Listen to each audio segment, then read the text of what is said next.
All right. Hello, everybody. Good evening. Good evening. This is Ben Ravensdale here to play some BattleTech. Chemtrails. Yes, this is me. This is Ben. How are you? Thank you very much for joining us. I appreciate it. Pardon me one second.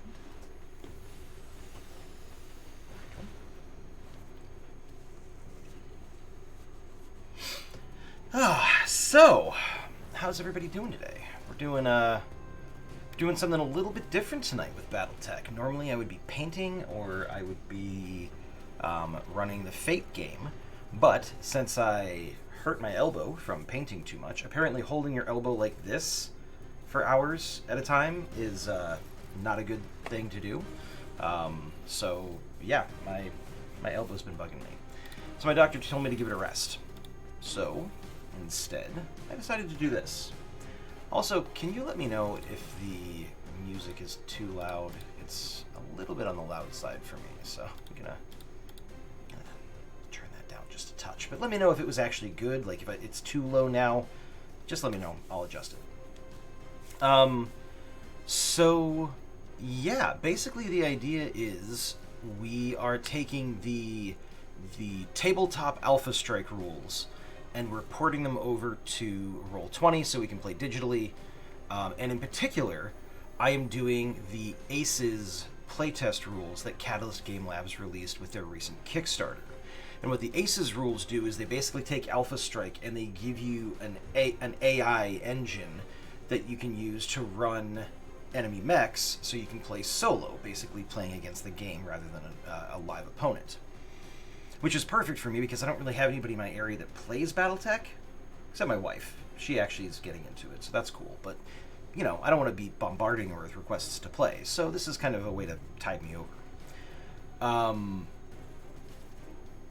But, me being me, the kind of person I am, I wasn't just interested in playing, you know, this playtest set and just kind of like jumping in and destroying mechs and, you know, whatever. It's fun for a while, but I can play Mech Warrior 5 if that's what I want.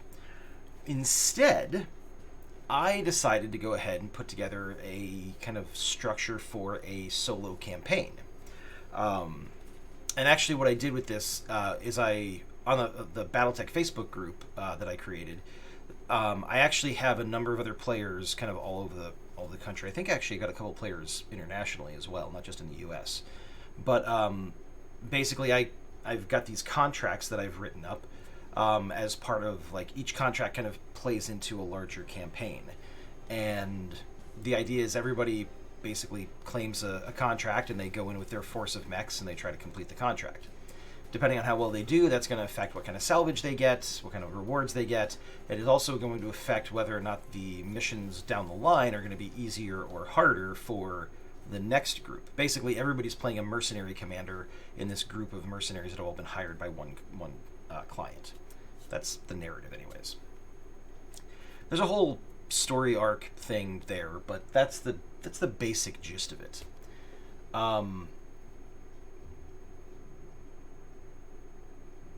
So yeah, let me give everybody a little.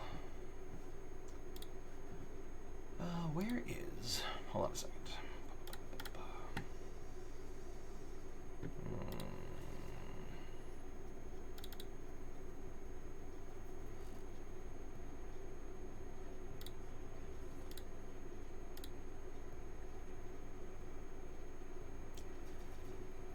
I had a whole thing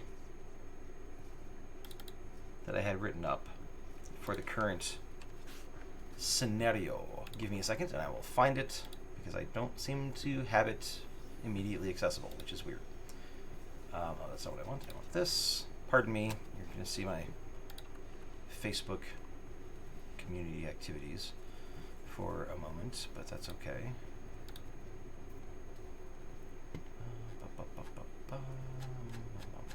It's going to be one of the really early ones. So this campaign series has actually been going for about a month now, and so we've managed to get a couple of missions under our belts. Not all of them yet.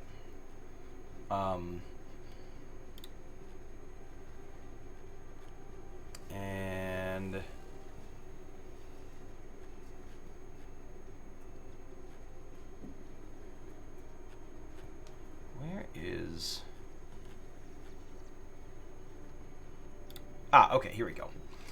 So, I thought I had this saved elsewhere, but apparently not. So basically what we're doing here is we are... Oh, you guys probably want to be able to actually see that, huh? Did it? It did. Hold on a sec. Let me scroll back down. It's going to make me do it again. There we go. Okay. So, the idea is we're... everybody is going to be playing kind of in the Third Succession War era. The year is 3015. So the clans have not come back. A lot of the advanced technology is still lost, so we're using earlier era mechs for the most part. We'll get into that. But the idea is, if this ongoing kind of interconnected campaign, every month is a stage of the campaign, and then basically there's a different operation every 2 weeks. At least that's in theory how it's going to work. We'll see how it goes. But anyways, so the setup for our first little kind of campaign is taking place on the planet of Vixen 5. It's a heist contract. We want to acquire munitions and hardware. And the briefing is that an employer from the Circinus Federation, I don't know why I can't say that all of a sudden, has contracted several small-time mercenary companies, that's us, to assist with the invasion and annexing of a world critical to their war effort. In preparation for this larger operation, the employer provided intel on a preliminary target for each company to bolster their stable of battle mechs. A weapons cache hidden on the isolated world of Vixen 5, on the rimward border of the Magistry of Canopus. The cache was created by a mercenary company near the beginning of the Third Succession War, Ingrid's Interceptors. The Interceptors were prone to taking jobs outside of the MRB contract structure, MRB being the Mercenary Review Board, for those of you who aren't familiar with the lore. Even engaging in piracy when the opportunity arose. The MRB sanctioned the company, and they went dark for a few years. Our employer seems to know that they're on Vixen 5, and has provided us with that information so that we can be better armed for the actual job that they're paying us for. If we pull this off, we get the bounty on Ingrid and her entire unit, plus whatever salvage we can pull off the planet. There is one stage to contract Fox Hunt.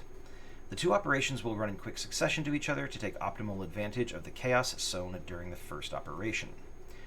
Each operation has 3 objectives in it, and each objective would be run by a separate commander. The planet's primary climate is cold and mountainous with frequent blizzards. We will be using this to our advantage, striking during a storm to limit enemy communication and sensors. This will result in our own units being hampered, so each company will deploy and coordinate their own forces in the completion of their objectives to avoid friendly fire. Operation 1 is Whiteout. The objectives are to neutralize an enemy patrol, destroy artillery installations, and then disable a power facility. The follow-up operation will be Gift Bag. Operation 1 will be secure the munitions bunker. Objective 2 will be prevent enemy mechs from powering up. And Objective 3 will be assassinating Ingrid and her lancemates. So that's the overall idea.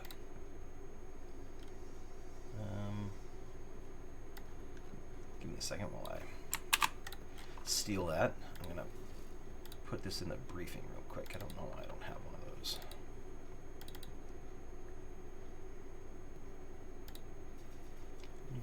Google Docs.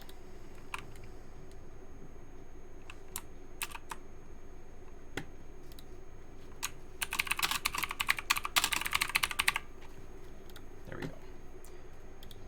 I'm making note of all this stuff so I can recycle this and use it again later if it works out. So sorry about that. Thought I had that somewhere. Apparently I didn't. All right, so that's the general setup. Obviously, there's a bunch more stuff going on, but there are some rules that we're going to be kind of keeping in mind. So, in addition to the Alpha Strike rules and then the Aces rules, there's also the campaign rules that I came up with all these. So, they may be wildly out of whack. We may have to streamline them and tweak them as we go, but we'll run with it for now. So there's a whole rules document. I'm not going to read through it at the moment. I don't think we have to necessarily read through the entire thing, but just know that there are some things that are going to be governing mostly like the mech maintenance and going from one mission to the next and things like that. I've also got a little roster here of my various mechs that I'm starting with. In the rules, it tells you what kind of like starting packages are available to you, and then you've got those mechs to kind of pick from whenever you get a contract. So I went ahead and picked up a Black Knight, an Orion, a Shadowhawk, a Centurion, 2 different Wolfhounds with different point values, and a Jenner. Normally, the point values aren't super critical when it's another person playing it, because they have to pick their lance before they get their mission, like the mission details. So they've got to be kind of careful with that. But because I already know what the mission briefing is, because I wrote it, I'm sticking with point values to kind of keep my stuff fairly balanced. I'll probably tweak that later on, but for now, that's what we're going to stick with. So yeah, we'll talk more about all that stuff later. First, let's go into the mission briefing. So first things first, the contract is Fox Hunt, the operation is Whiteout, and this is Objective 1. We're going to neutralize an enemy patrol. Forced withdrawal rules aren't in effect, so... there's a little synopsis, gives you a quick overview. This is the only thing that commanders get before they claim the contract. They basically get the synopsis, and they can choose at that point whether they want to take it or leave it. But operations range from easy to deadly, and depending on what you pick, you get different rewards, but you also might get your mechs blown up. So we've got primary objectives, secondary objectives, a list of the opposing forces units. Right now they're just mechs. Later on, once I get all the vehicles and stuff like that, I'll include those. There are also what are called battlefield variables. So basically, once you have looked at the whole setup for the match, so you get the synopsis as the commander. You decide to claim it. You pick your force, and then you get the full mission briefing with all the setup rules for the map and everything like that. Once you go through and you set everything up, and you look at the rules, kind of the last thing you do is the battlefield variable. And you're going to roll that, and that's going to determine what unexpected thing crops up. This is going to range, just, if it's a timed mission, then your timer might drop by 1. You might get additional units kicking into the, jumping into the enemy side. Sometimes, in this case, we can reduce the skill value for the highest point value unit. So there's lots of stuff that can happen. I just realized that this says both, but there's only one. So there's a lot of different things that can happen. Basically, you roll a d6, whatever you get, that's what happens. But it's one thing just to add a little bit of extra wrinkle in there so that you can, even if you kind of have a plan for what you're going to do, the battlefield variable might mess it up. So that's the idea there. It talks about map setup with general instructions on how to set the map up in order to fit the mission kind of parameters, the mission briefing. It talks about the deployment zones and then special rules, for this scenario. Like in this case, we are attacking the enemies during a snowstorm because we want to limit their communications and their mobility. So we are kind of ambushing them while the storm is affecting their movement. As a result, this is going to hurt us as well. It's going to reduce the move value of all units, and it's going to reduce range brackets for attacks. Basically, you can shoot half as far as we would normally be able to. In addition, there is a special rule for enemy retreats because this is a patrol.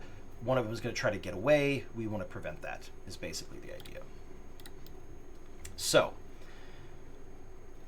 having said all that, what we're looking at here is the operational area. This is the map that we're working with. So we've got 4 enemy units. There is a Wasp, a Locust, a Wraith. I couldn't find a good full color picture of a Wraith. And there's a Phoenix Hawk. For my units, I decided the point value that I could get for the same value the enemies had is a Black Knight, a Shadowhawk, and a Wolfhound. So that is basically giving me 3 mechs to their 4, and I'm kind of hoping that overwhelming firepower will make up the difference. Fingers crossed. Essentially, one of these guys is going to want to try and escape towards their base, basically one of the map edges, and that's the mech that we kind of need to prioritize. So, so yeah, let's go ahead and so we're gonna do 1 is north, 2 is south, 3 is east, 4 is west. I'm gonna roll a d4.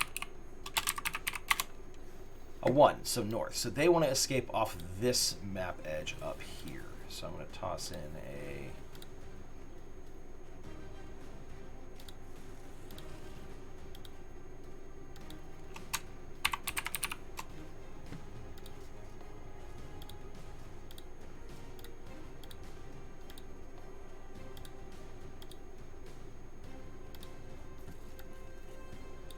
put that there to know that that's where they're trying to escape from.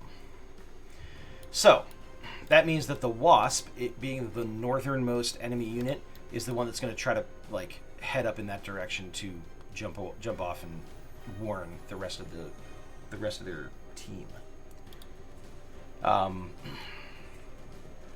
went ahead and deployed my stuff per the write-up here, but I'm going to go ahead and roll the battlefield variable. A 2.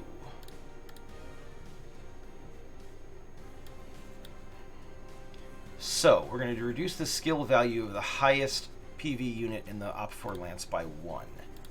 Okay.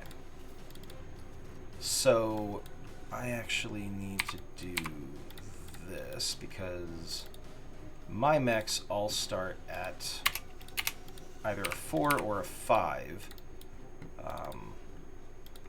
So, I've got 5. Okay.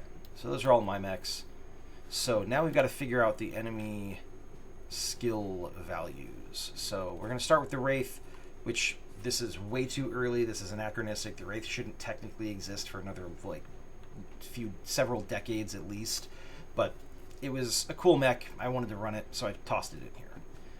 We're not being super strict with all that. So basically, the highest skill value mech in this Lance is going to be the Wraith. So I'm going to roll a d6 and add 1.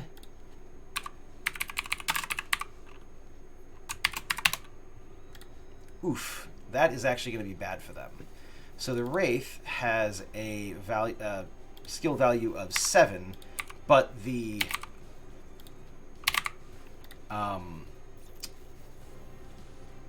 battlefield variable is said to reduce it by 1, so it's actually 6. I might actually change that. That seems... Oh, you know what? That's not supposed to be a d6. That's supposed to be a d4. That's why. So I'm going to change that. Let's roll that again. Okay, so it's a 5, but again, minus a 1, so it's actually only a 4. That's a little bit better. Their scariest mech has a decent skill value. The rest of them are a d6, however, because they are the kind of the nukes. So the Phoenix Hawk is going to be... Ooh, the Phoenix Hawk has a 2. That's going to be a problem for me. The lower the skill, the better the pilot is, because it reduces the total number they need to hit you when they attack. So that's going to be a problem for me. And then the Locust and the Wasp are both a d6 plus 2. So this is for the Locust. Okay, so the Locust is rocking a 6. He's a rookie. Worse than a rookie when you get right down to it. And the Wasp is a 4. Okay. So I'm using the red bar to indicate enemy units and the green bar to indicate friendly units, just to kind of keep things easily organized and visually appealing. And that was the last thing I needed to do to kind of set up. So I realized that you can't see all of my units here. You still can't see all my units here. Hold on a sec. Let me see if I can fix this somewhat. Yeah, there we go. So, my Shadowhawk, my Black Knight is just off screen. Let's see if I can't fix that a little bit.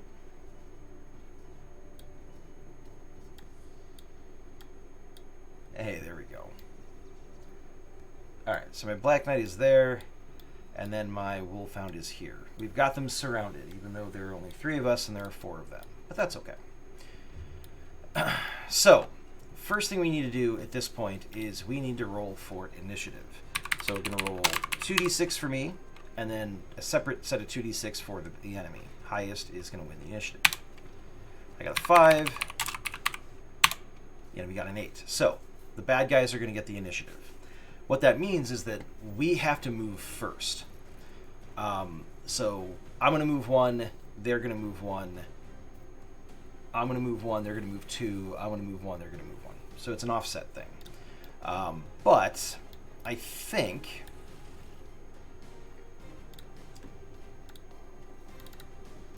what I'm going to do...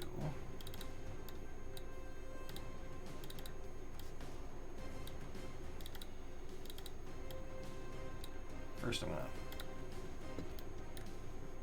Apologies.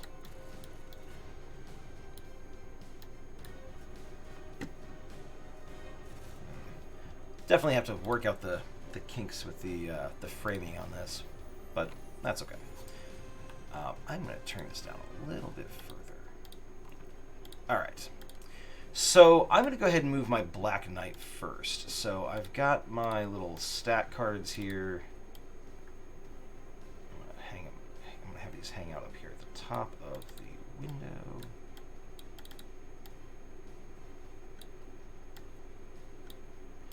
So my Black Knight has a movement of 8, and a TMM of 1. So what that means is he can move 8 inches. On the hex maps, it's divided in half, so 4 inches. And his defense modifier is 1. So he's going to go... however, because of the snowstorm, all of our move values are reduced by 2 inches or 1 hex. So he can actually only move 3 hexes. 1, 2, 3. And I'm going to face him that way. He might be shooting through a bit of a tree here, but that's just the way it's going to work. And then his TMM is going to be a 1. So that's going to be the blue number. All right, so now that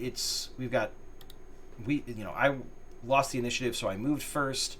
Then they're going to go ahead and move one of their units. And the way we determine what unit we're going to move is based on the card. Like, each of them has a different deck. So,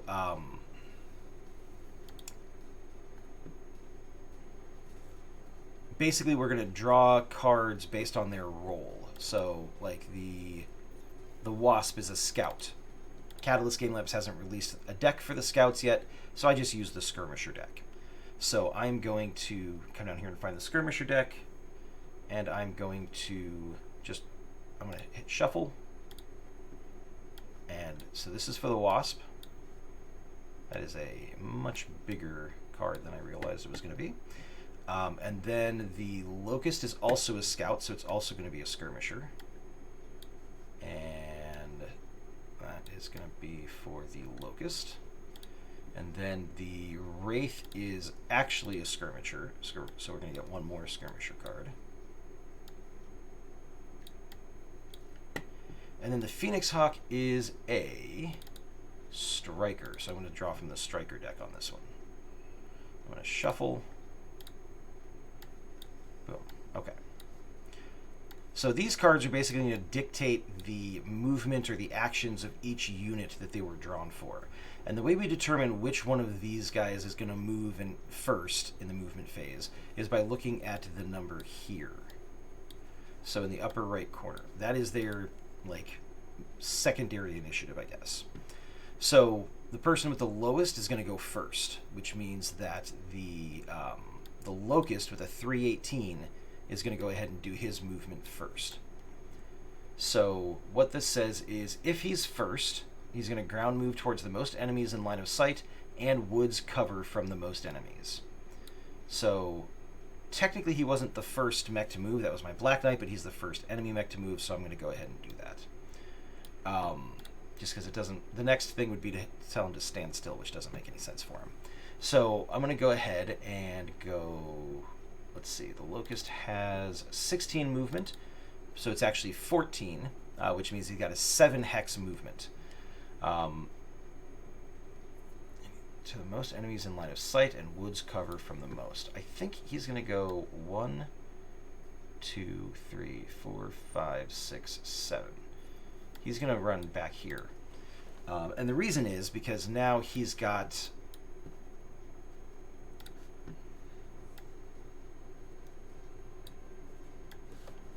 Whoops. Where's my ruler? Oh, that's why.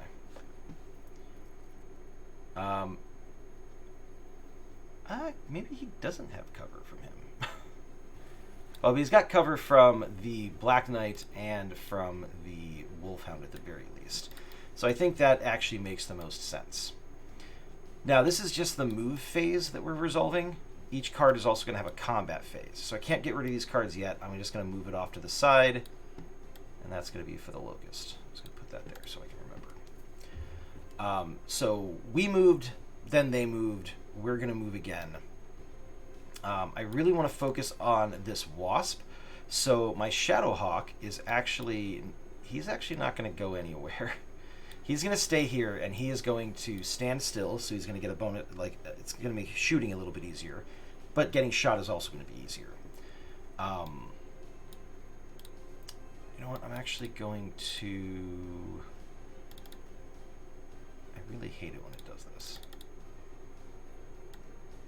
I'm actually going to do that, because I don't want the Wasp to end up behind me. Sorry. Apologies for the zooming there and everything there. Alright, so now we've got a 459. So the Wasp is actually the one that's going to move next. The Wasp has a movement of 12.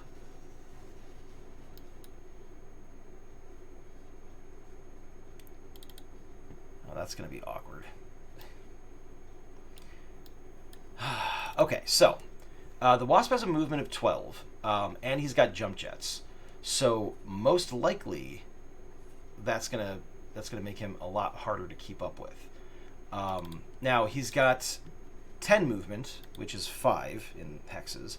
So you can move 5 hexes, and this is telling him that he should take ground movement towards the furthest enemy you can get behind. He actually can't get behind anybody from here using ground movement, because it's 5 ground or 5 jump, it doesn't matter. So his next movement instruction says, okay, if you can't do number 1, then we're going to do number 2. We're going to do jump towards the nearest enemy. And that's going to be 1, 2, 3, 4, 5. Now this is a change in elevation, but with jump jets, you can ignore those. So he jumps up to here. I think he's going to do this. Now that's not great, because that means that the Wasp is actually... I just want to draw a line.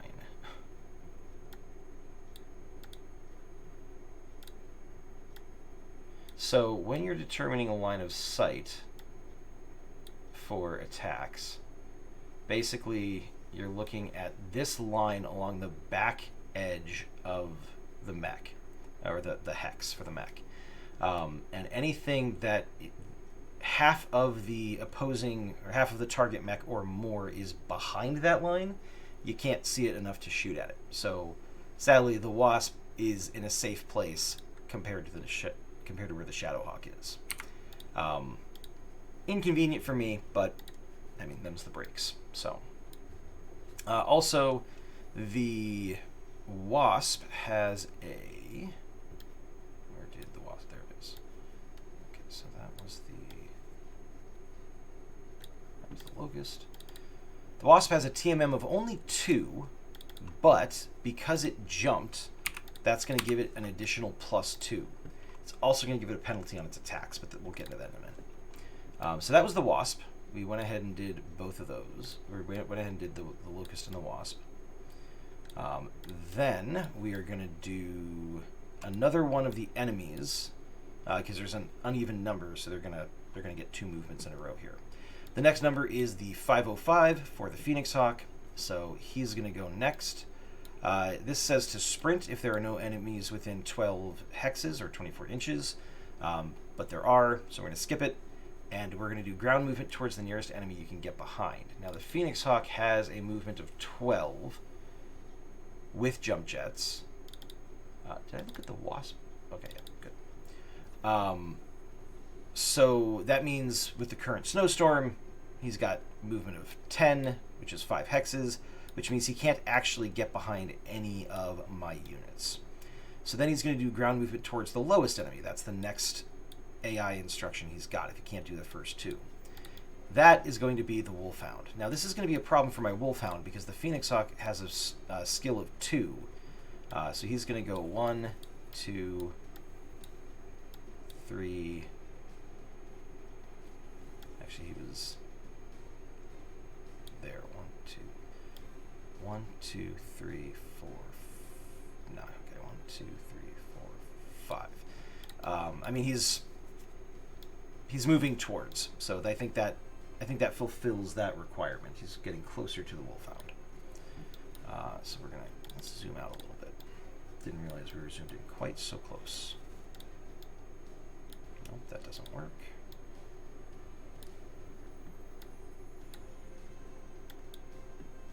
Still getting used to figuring out where things are still visible for everybody. Sorry for the...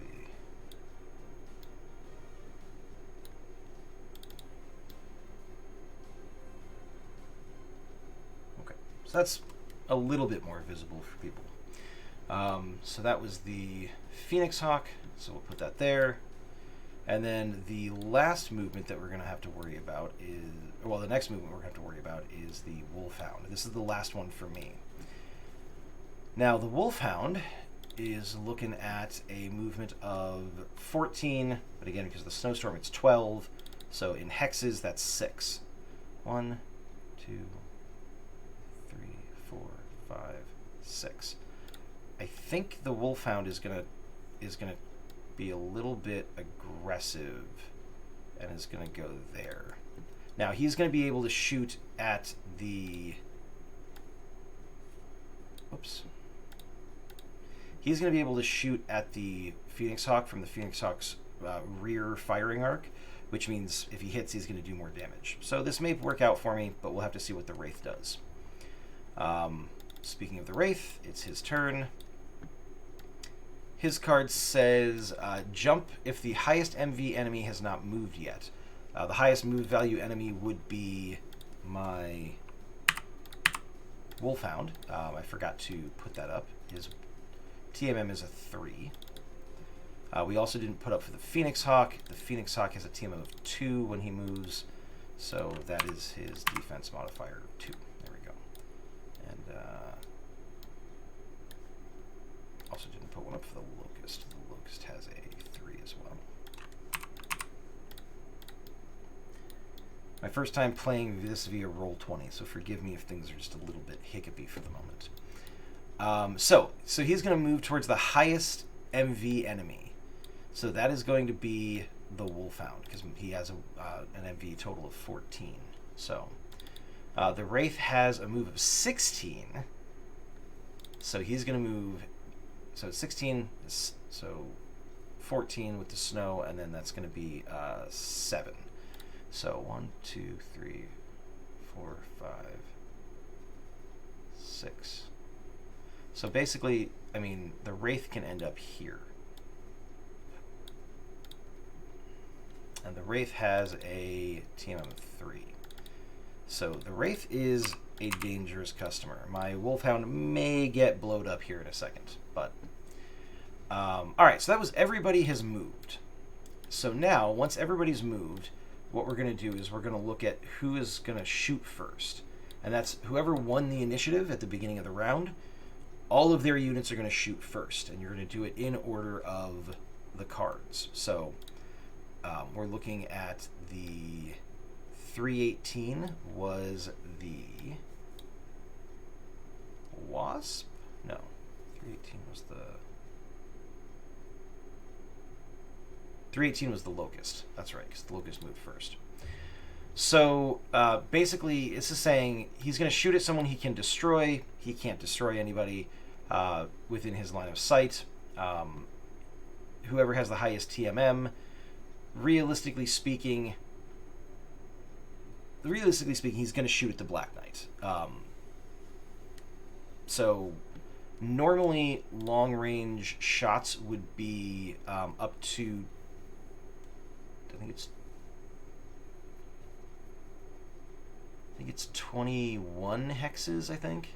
But with the snow effect, long range for this mission is 11 hexes. So anything that's beyond 11 hexes, he can't shoot at. So 1, 2, 3, 4, 5, 6, 7, 8, 9, 10, 11. So he can't shoot at the Phoenix Hawk or the Wolfhound or the Shadowhawk.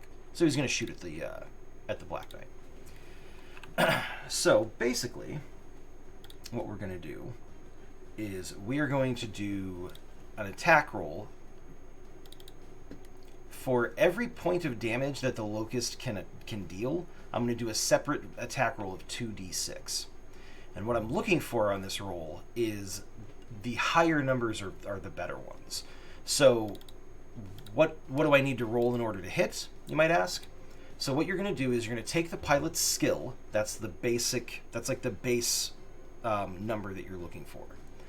Then you're going to add in any additional applicable modifiers. So if you're firing through cover, like he is firing through cover to get the Black Knight because the tree foliage is in the way, that's going to add +1. You're also going to add whatever the enemy target's TMM is, the blue number here on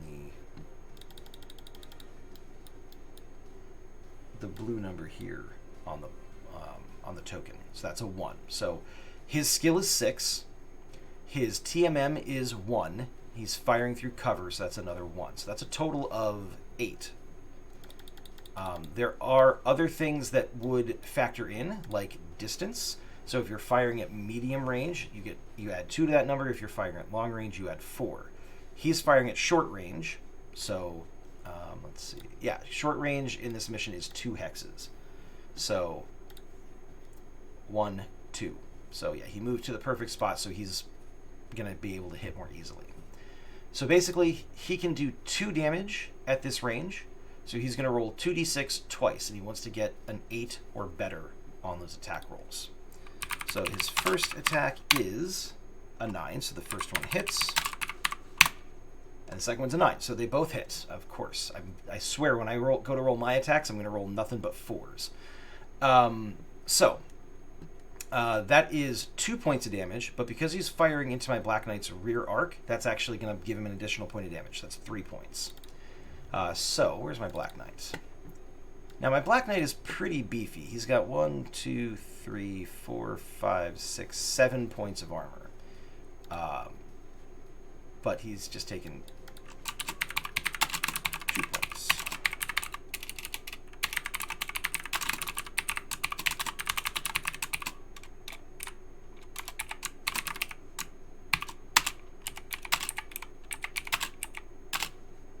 Or 3 points, I should say.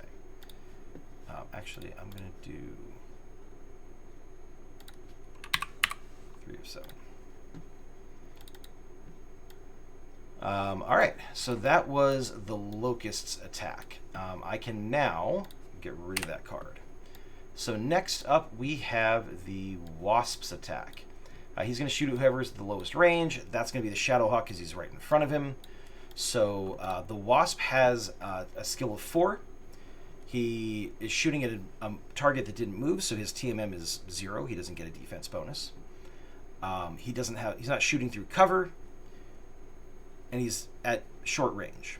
But he jumped, so that's actually going to add 2 to his attack roll. So he is rolling against a 6, and the Wasp has the ability to do 2 damage from here. He's not firing into the rear arc, so it's only 2 damage. You know what I'm going to do? I'm actually going to copy that so I can just paste it. Okay, that's a hit and a hit. So 2 hits against the Shadowhawk. Things are going great so far. Shadowhawk has a little bit less armor than the Black Knight, but not too much less. So 2 of 5? Yeah.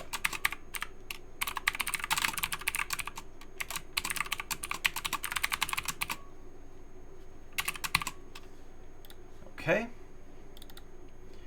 And then the one I'm really worried about is my Wolfhound, and they're about to shoot at him next. Luckily, the Phoenix Hawk can't shoot because he's facing the opposite direction. My Wolfhound outmaneuvered him. That's great. So he can't shoot at anybody. We're just going to skip the Phoenix Hawk. Then we're going to look at the Wraith. That's his name. And, you know, I realize he probably should have ended there because he could. And I'm gonna do that because, you know, the AI doesn't always make optimal decisions, so I try to lean in the AI's favor for these things. Otherwise, there's no challenge. Okay, so the Wraith is going to go ahead and shoot at the Wolfhound. It says target the person with the highest MV, which happens to be the Wolfhound anyways, so it works out. Now, it says here use OV on the card. Actually, I don't know if you can see that. I might not be zoomed in enough. So it says here it's going to target the person with the highest move value as the first priority. So since that meets the criteria, we don't have to look at the rest of these. It does say use OV. So what that means is the Wraith is going to use his overheat value, if he has one, to try to do more damage. So if I look at the stat card for the Wraith, the OV value is 0. So he actually can't overheat in this scenario in order to do more damage. But he is rolling 3 dice, and he is firing into the Wolfhound's rear arc, so he's got 4 dice that he's going to be rolling he's got the potential to do a total of 4 damage against my Wolfhound, which ain't great. So, at short range, he's going to be using 3 dice. So we're going to roll those. And he needs to get a 4. His base is a 4, because that's his skill. Plus 3 for my Wolfhound's TMM, so that's going to put him at a 7. There are no other modifiers, because he's at short range. There's no cover. He didn't jump. Nothing like that. So I'm really hoping... There's a hit. There's a hit.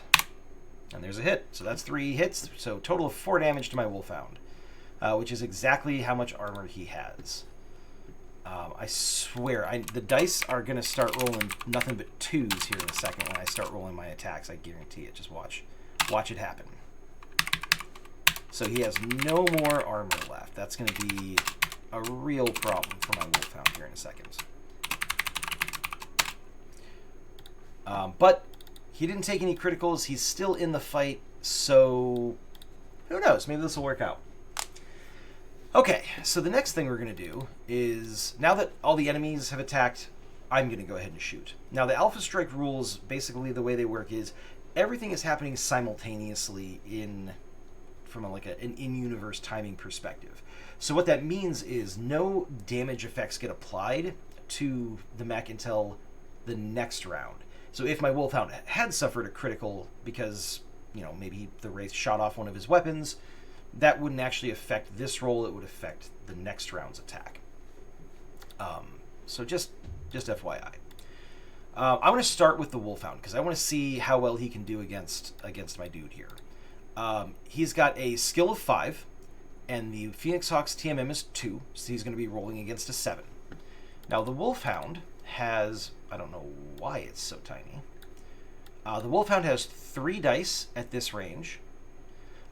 So he's going to get 3 dice, and he's shooting into the Phoenix Hawk's rear arc. So he could do a fair amount of damage here. We'll have to see how it goes. So he's rolling 3 dice. A 7, so that actually hits. A 9 hits, and a 7 hits. Wow, he hit with all 3, which means he does 4 points of damage because he hit with at least one attack into the rear armor. So the Phoenix Hawk is going to be at 4 of 5.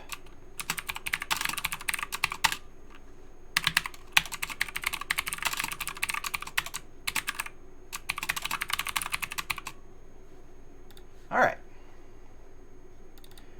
So that actually, I mean, that's not a great trade for the Wolfhound if I'm being honest, but it could be worse. The Shadowhawk cannot shoot at the Wasp. We determined that earlier because of the line of sight. The Wasp is more in his, more behind him than he is the Knot, so he can't really do anything there. The Black Knight similarly can't really shoot at anybody. 1, 2, 3, 4, 5, 6, 7, 8, 9, 10, 11. He is one shy of shooting at the Wasp because of the rough storm conditions that we're dealing with. So that's not a great turn for us, if I'm being completely honest. We're gonna be struggling to deal with the situation here. Now, in particular, the real problem is that the Wasp, now that it's the second round of combat, the Wasp is going to try to escape. He's going to try to basically head for this north border, and if he makes it to that north border, he is going to...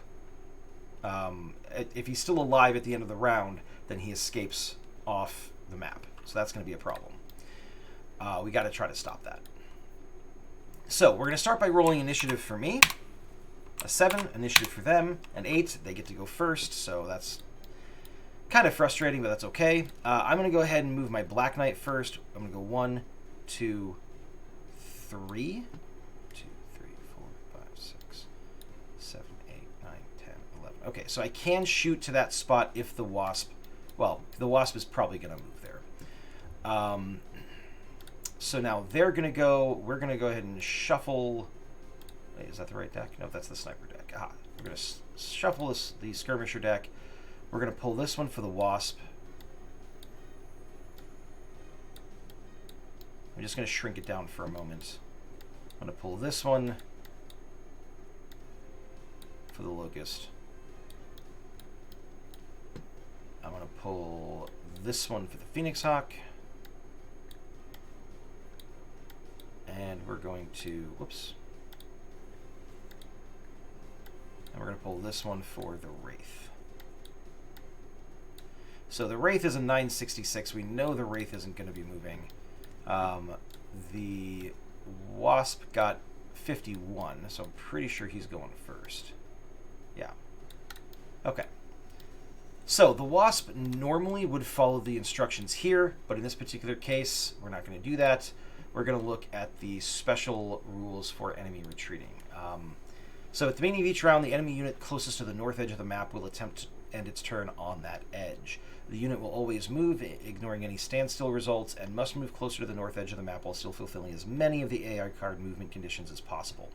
Any situation where moving toward the north edge of the map conflicts with the AI card directions, PCs should prioritize moving toward the north edge. So, jump towards the lowest TMM enemy. Right now, that is actually our buddy here. It says jump towards. We're actually going to jump to here. Oops, I should probably turn him before I... There we go. He's going to jump to there, which means that his TMM is still going to be 4 because he jumped. So, there we go. That's that for the moment. Now, my Shadowhawk is going to get to move. My Shadowhawk has a movement of 4 in the snow. So 1, 2, 3. He's at least going to move there so he can't get shot at by the Wasp. That's not into his rear arc because it's not entering through that back line of the hex. So I won't be able to do any extra damage, but hopefully I've got enough to kill the Wasps because Wasps are squishy. So that was that movement. Now we're going to look at the remaining guys. The Phoenix Hawk is going to go next because he had a 166. He has a ground movement to 18 from the nearest unit. So basically he wants to be 9 hexes away from the nearest unit. He wants to try to get away from the Wolfhound. I don't think that's going to be possible because the Phoenix Hawk can move 5 hexes. Okay, so in that case he's going to go into woods cover from the most enemies. I think he's going to go 1, 2, 3, 4, 5. Yeah. Because that gives him...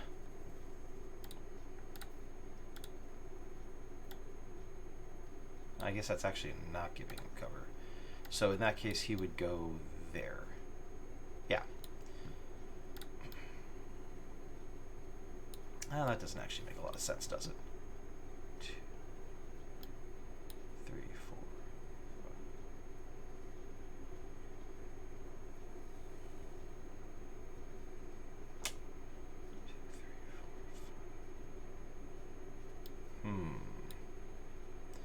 Yeah, 2, 3, 4. I think that is where he's going to end up. And he'll go there because my Wolfhound can't end up in this tree, so he's going to protect his rear arc by doing that. Then we're going to do the Locust. Oops, sorry, real quick. Let me grab the Phoenix Hawk card. Just make sure it's next to him. So the Locust is going to say, come on,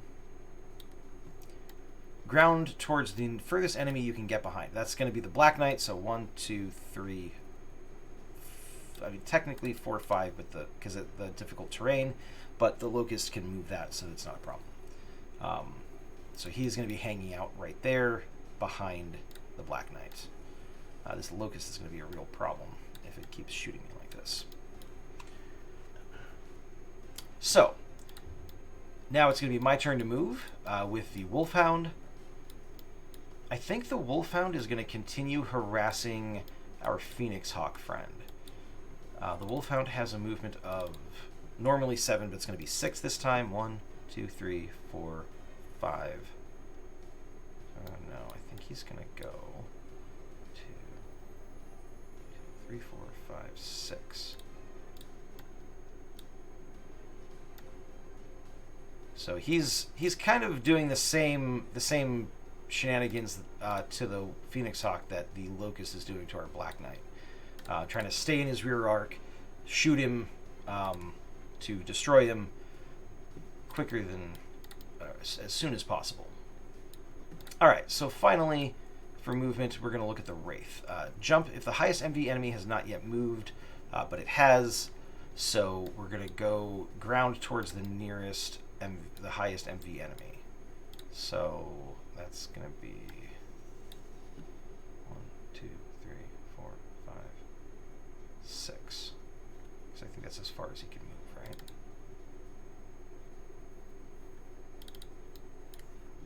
One, 2, 3, 4, 5, 6, 7. He actually can move to there.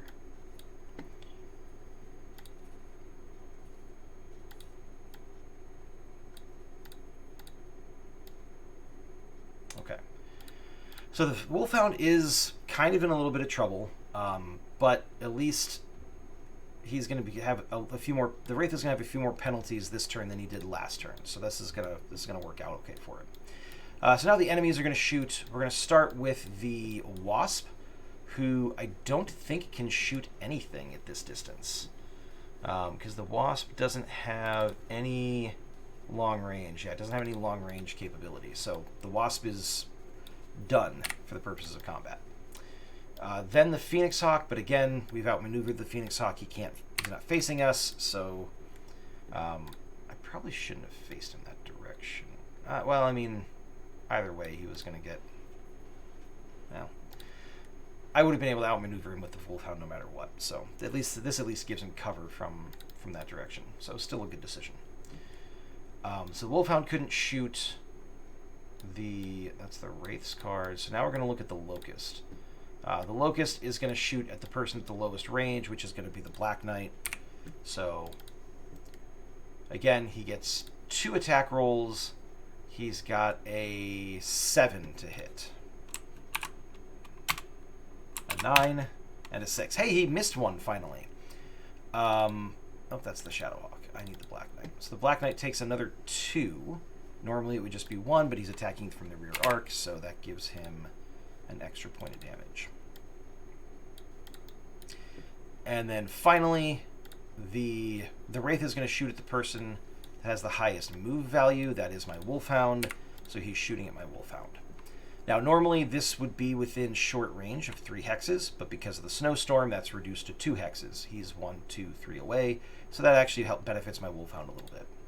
So the Wraith has a base skill of 4, plus 2 from the range is going to make it a 6, plus 1 from this bit of cover is going to make it a 7. He's going to roll 3 dice, hope, and try to get a 7. A 6, a 4, an 11. Oof. Okay, so that's 1 hit to the Wolfhound.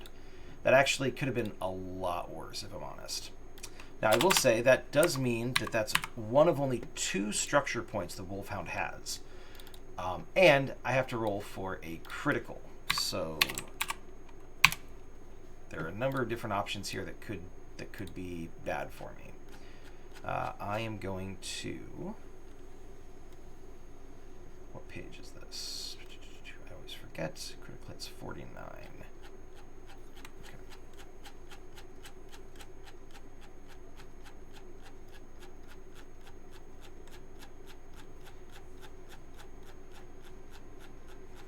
Ah, the wonders of scrolling. Normally I would just be able to type it in, but I don't have this on my computer. It's technically on my Google Drive at the moment. 47, 48, 49. 6 is a weapon crit. Okay, so that means that he is going to have...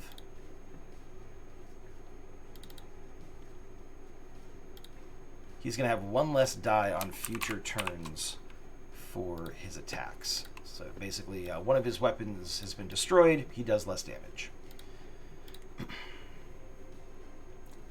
Not great, but it could be worse.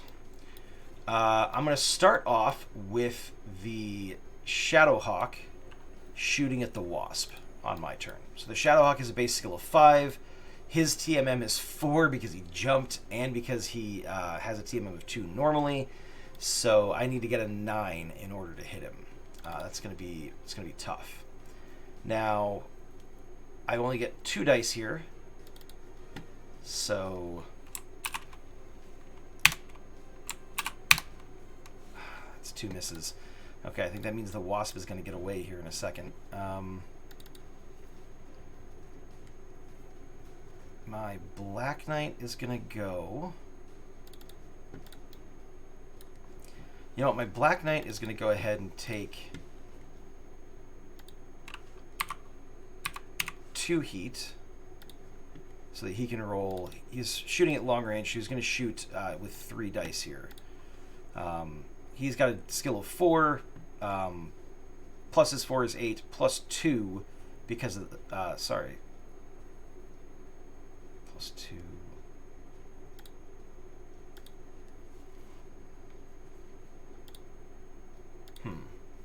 Well, that's going to be tough. It's going to be a 12 because it's his base skill is 4, plus 4 from his TMM, and then plus 4 from the distance. So he gets 3 dice. He's got to roll 12s in order to hit.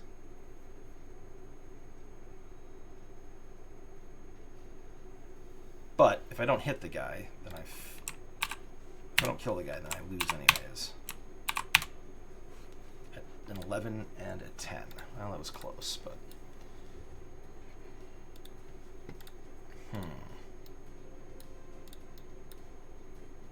Alright. I will say, I play tested this with 4 mechs on my side rather than just 3, and it was close, but I still beat it. This seems like it was like almost impossible, partially because the Wasp went north immediately and jumped both times, made it really difficult for him to hit. So, that's unfortunate, but that's okay. Let's see. So the Wolfhound... I mean, I think the Wolfhound is going to shoot at the Phoenix Hawk. So we're going to go ahead and we're going to do 3 dice. It's a 5, 6, 7, and then 8 because of the cover. So 3 dice against an 8. Only 1 hits, but he is firing into the rear arc, so that's going to be 2 points of damage on the Phoenix Hawk, which means that he's going to take out his last bit of armor. He's going to deal 1 of 2 structure damage, and he's going to deal a crit. A 10. A 10 is a fire control hit, so that means the Phoenix Hawk is going to have a much harder time hitting things going forward. Not that he's really had to worry about that yet. I think that's the end of that. And yeah, I mean, I guess the Wasp gets away technically. So that's a pain in the butt. So,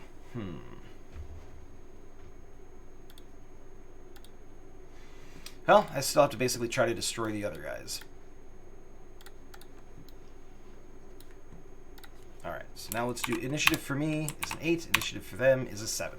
We finally win initiative after we've technically lost the mission. So that's great. Let's see here. I think I am going...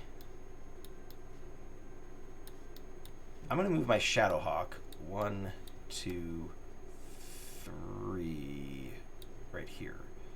So kind of to the edge of this cliff. I want the high ground advantage. That's going to give me a slight bonus to hit. Let's see. What's his TMM? 2. So...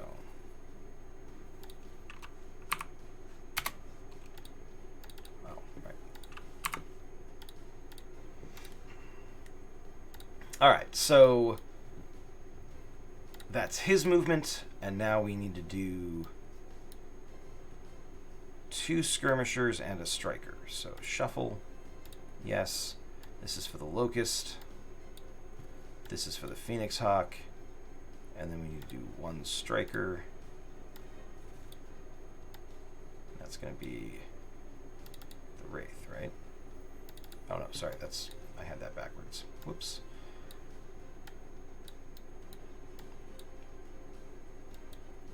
So a 781. Okay, so the Locust is going to move first.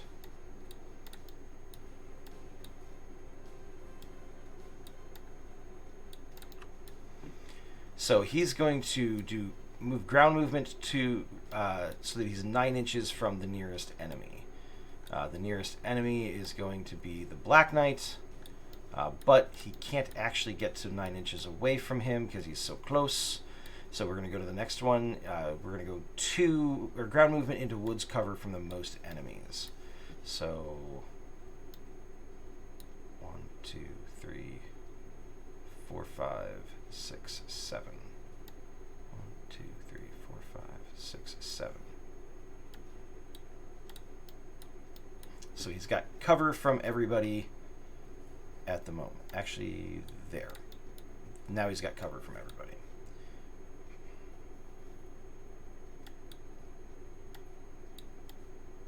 There. Let's see.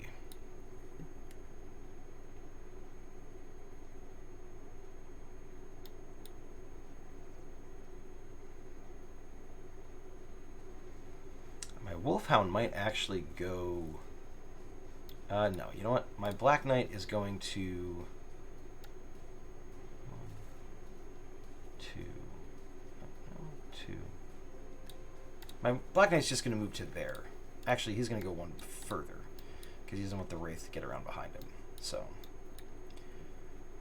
and then let's see. Okay, so the Wraith is a 913, which means the Phoenix Hawk is going to go next. Phoenix Hawk is going to jump if the lowest health enemy has not yet moved to woods cover from most enemies. So lowest health enemy is the Wolfhound. So he's going to jump to woods and cover from the most enemies. So he's going to go 1, 2, 3, I think, is going to be there. Okay. And then he is actually going to go up to a TMM of 4. There we go. Alright, so the Phoenix Hawk is hanging out.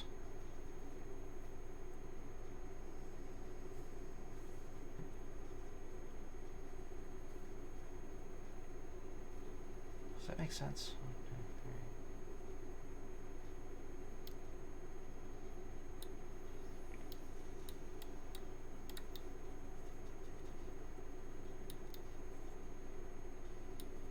Yeah, I feel like that makes sense.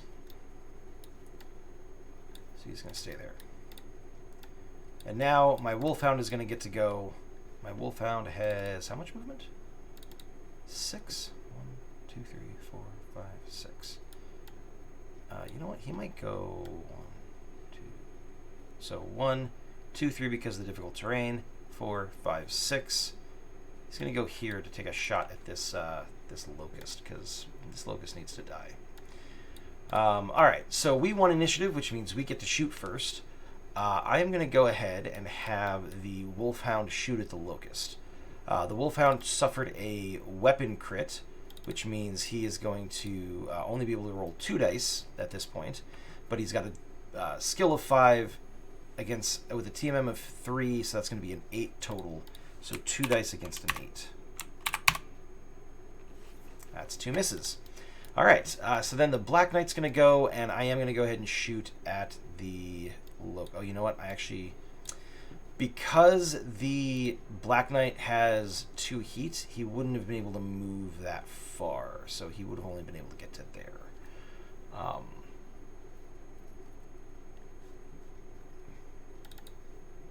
Yeah. Regardless, 1, 2, okay, so he's 3 away, so he's a 4. He's got 2 from range is 6.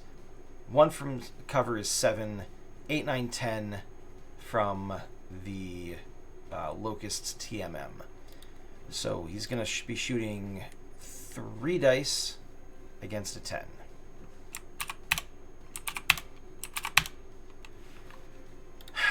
These numbers are not impossible.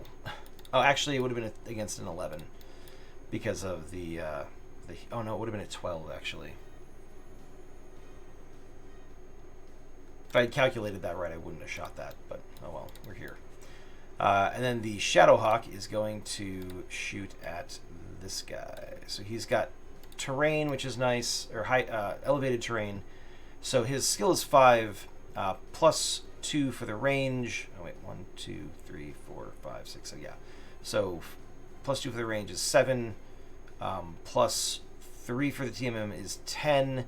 But from elevated terrain is going to reduce it by 1, so that's a 9. So he's got 2 dice against a 9. I told you. I'm missing all of my attacks by 1.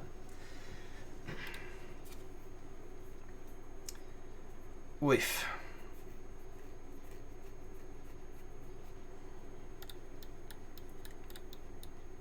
All right, so I mean, it's their turn to shoot. The Locust is going to go first. He's going to shoot at the lowest TMM that he can shoot, which is going to be the Black Knight. So he has a 6, plus 1 is 7, cover is 8, and then because of the range, it's 10. So he's shooting... I think at this range, he's only got 1 die, so... 2d6 against a 10. And it's an 11. Of course he hits. Of course he does. Why wouldn't he? I swear Roll20 hates me.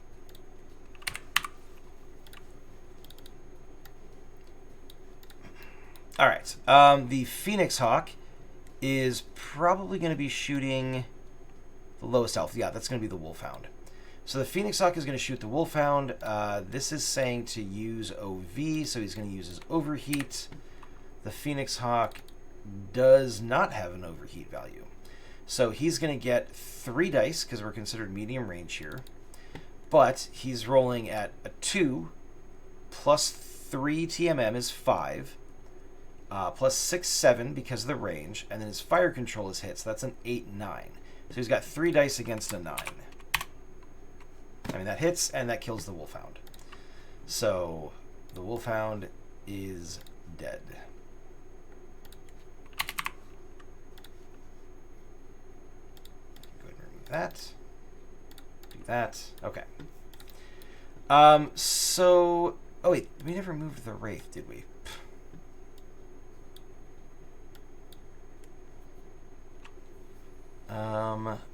Towards the highest MV enemy, that would have been towards the Wolfhound. So 1, 2, 3, 4, 5, 6, 7. He would have been able to get in behind him. And at this point, he can only shoot the Black Knight, so he's going to do that.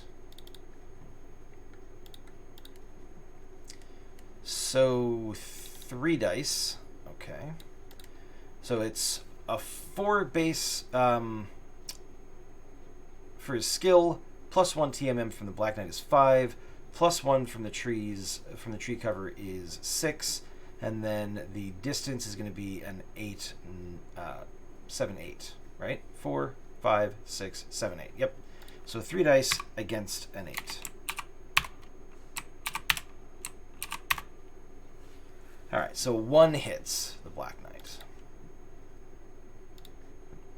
Taking off the Black Knight's last bit of armor. This mission is not going my way.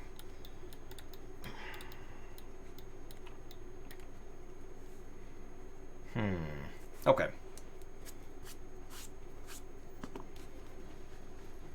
So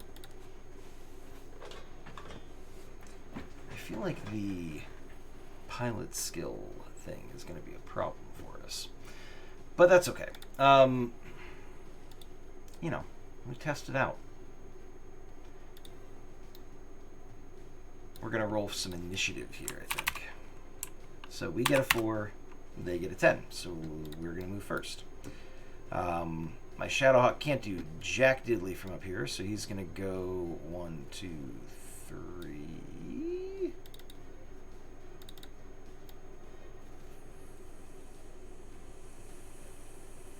Oh, wait, hold on. 1, 2, 3, 4. So this is only a 1-level elevation terrain because it only takes up the 1 hex. So, like these guys are two level changes, but this one's just 1. At least that's how I'm interpreting it. So 1, 2, 3, 4, and he's going to stay there.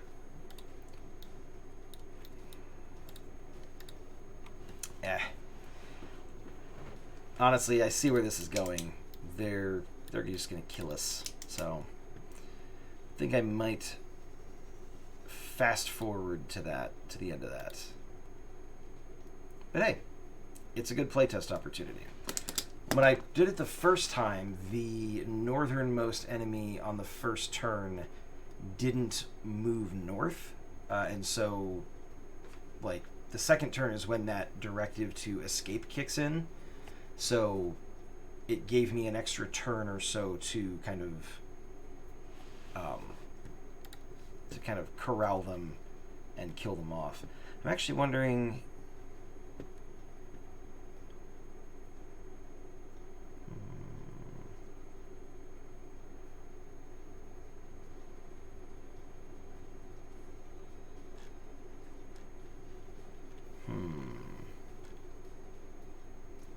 Did I change?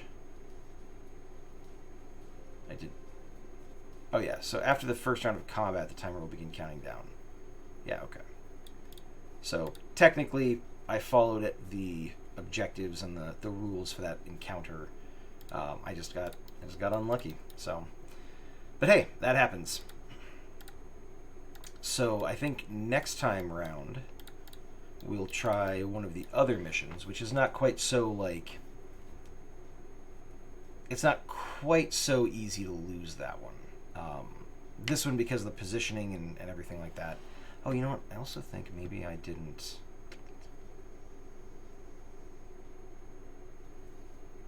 Yeah, it was supposed to be 20 hexes per side. I don't... Well, actually, this one probably is, if I'm honest.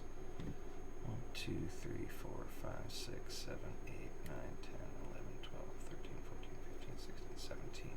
Actually, so it's a little bit shorter than that. I guess technically that might have made a slight difference, but probably not much of one. But either way,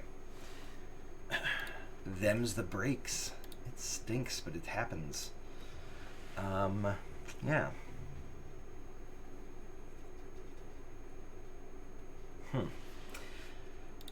So, in the campaign mode, there are rules for salvaging mechs if you've destroyed enemy mechs. There's rules for repairing your mechs and things like that. There's rules for pilot advancement. There's rules for like ejecting. If one of your mechs is destroyed, your pilot has the chance to eject. If they do, then all the missions they've survived, the kills they've accumulated, carries over from mission to mission. If your pilot fails to eject when their mech is destroyed, then they're killed, and so you can recover that mech, but the pilot's dead, so all the survived missions, all the kills resets to 0. I think I might have to tweak the pilot skill rules for our mechs, because we just had such a hard time hitting anything. We might default to 4, and then give like one of our mechs or 2 of our mechs a 3, instead of the 5 and 4 scale that I did before. I didn't think it would be quite so harsh, because again, I played through it once already, and it seemed like it was fine, but it seems like it was pretty harsh.